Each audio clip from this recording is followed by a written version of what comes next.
내 삶에 들어온 주님의 말씀이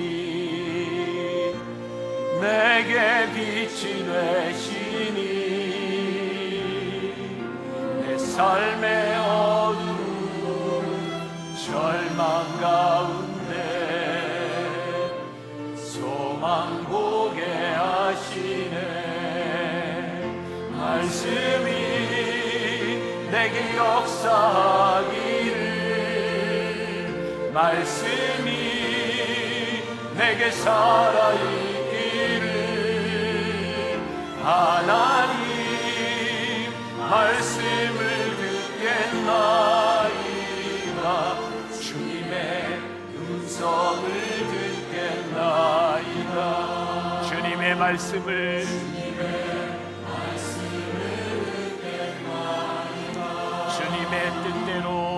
주님의 뜻대로 살겠나이다.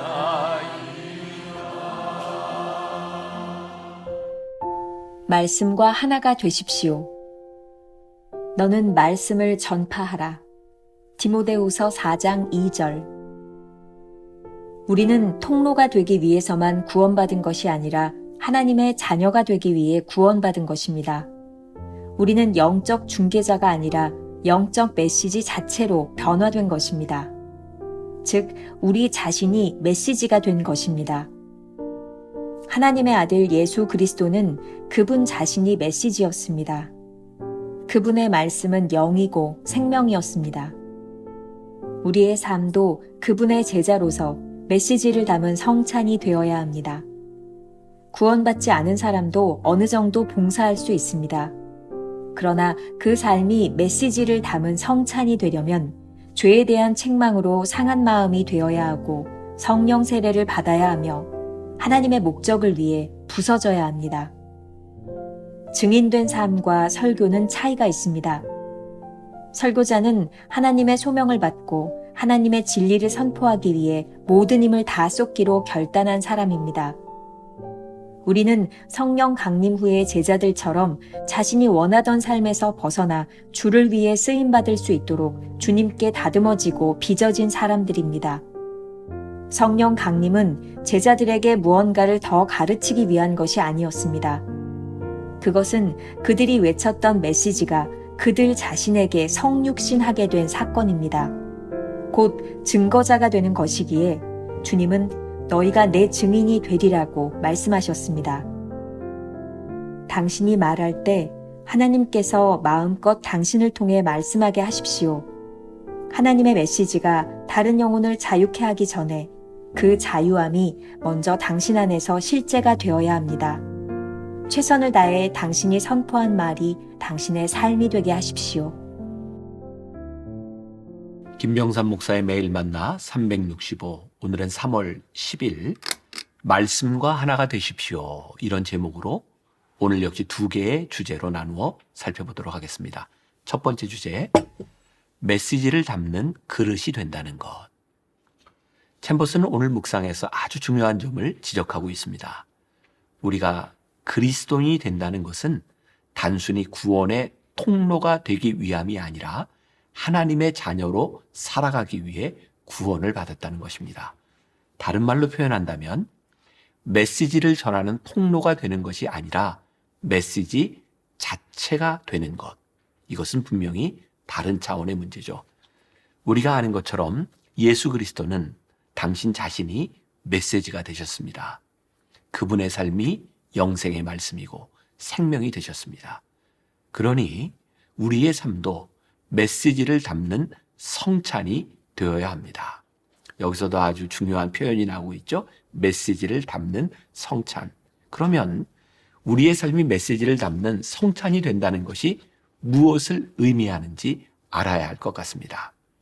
성찬에 참여한다는 것은 모든 사람들이 함께 주님의 살과 피를 나누는 것이니 우리가 성찬이 되면 다른 이들이 우리를 통해 주님의 살과 피를 먹고 마시게 됩니다. 우리를 통해 그리스도의 생명이 나타났다는 것이 얼마나 놀라운 일이겠습니까? 인도의 선교사로 평생을 살았던 스탠리 존스 목사님이 쓴 인도의 길을 걷고 있는 예수라는 책이 있습니다. 인도에서 복음을 전하며 평생을 헌신했던 목사님이 깨달았던 것이 책에 나와 있습니다. 제가 좀 읽어드리겠습니다.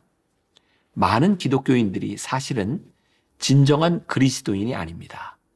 큰 도시에 사는 어느 힌두교인이 나에게 말했습니다. 만약에 당신이 이 도시에 사는 수많은 기독교인 중에 진정한 그리스도인을 내게 보여준다면 나는 기독교인이 되겠습니다.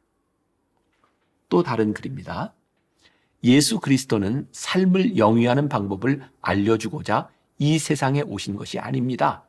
삶 그 자체가 되기 위해 우리에게 오셨습니다.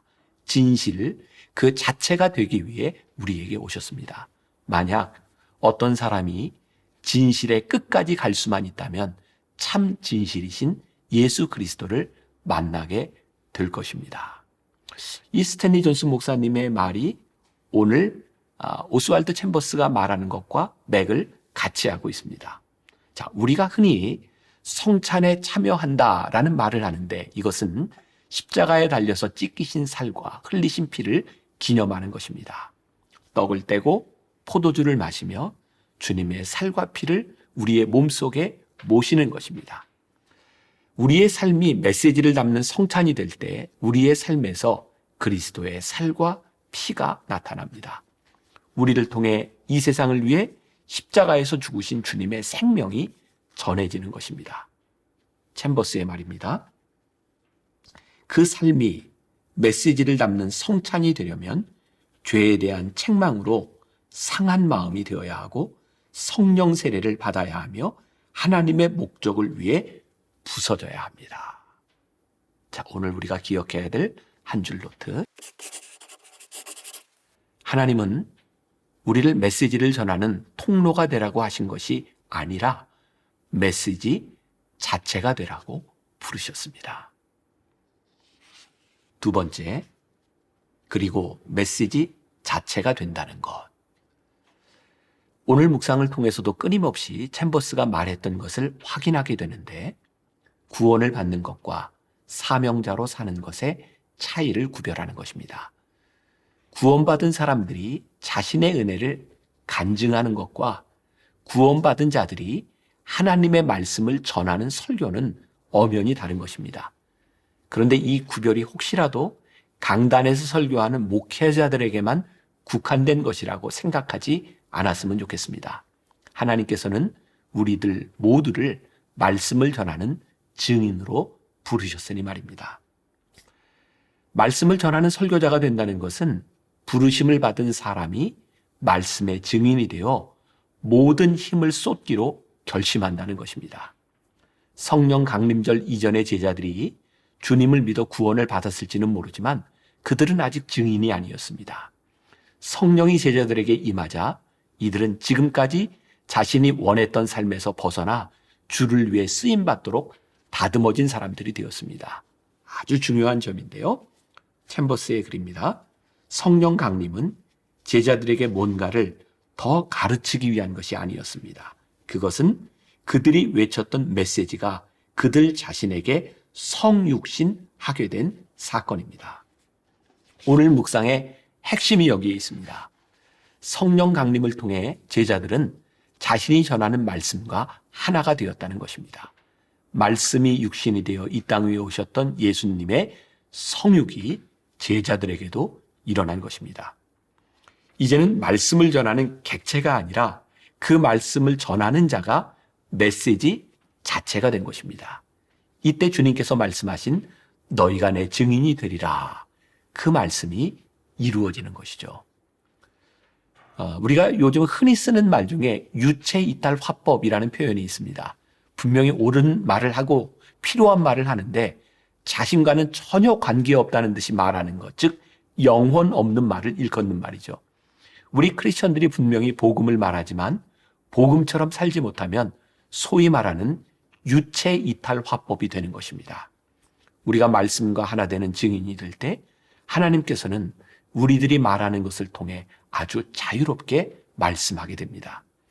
이미 우리를 자유케 하신 하나님의 말씀이 다른 사람의 영혼을 자유케 하는 역사가 일어나게 됩니다.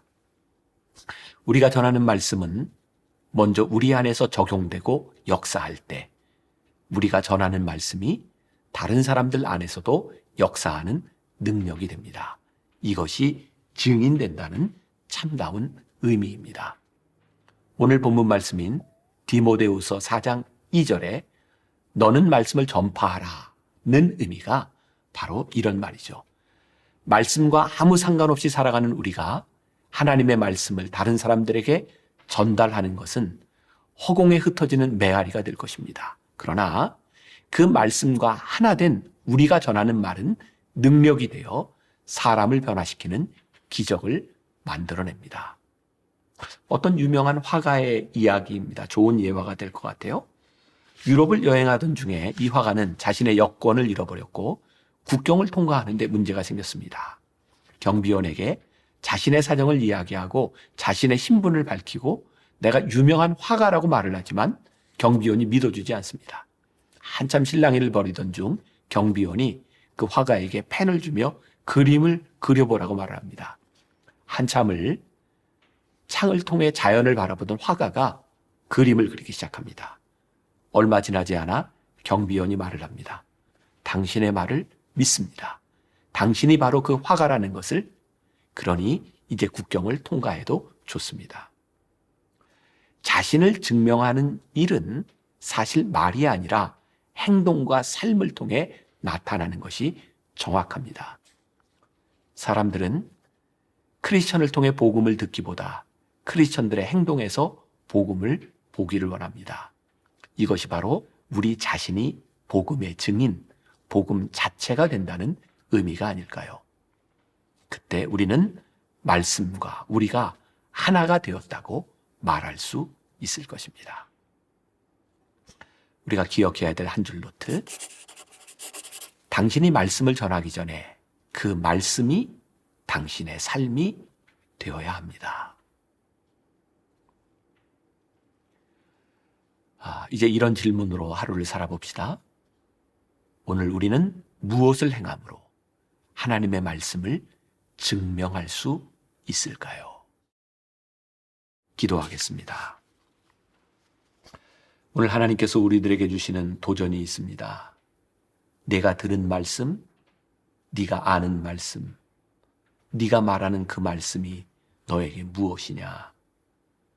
그리고 오늘 우리들에게 하나님께서 원하시는 것은 그 말씀 자체가 되고 우리가 메시지가 되어서 우리를 바라보는 사람들이 하나님이 누구신지를 알도록 살아가라고 우리들에게 말씀하십니다.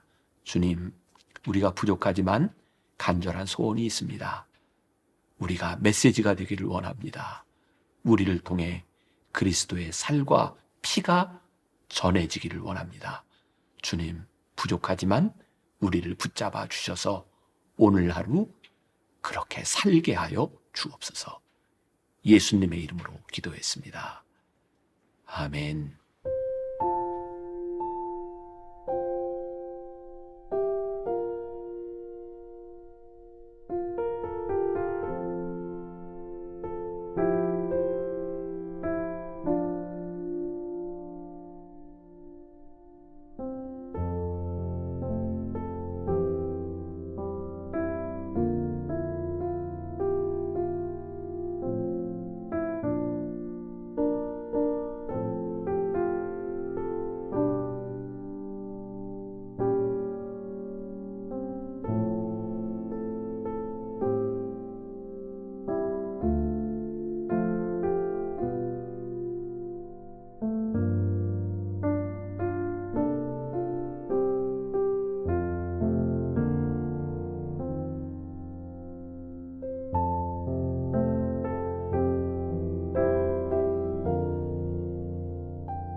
있습니다.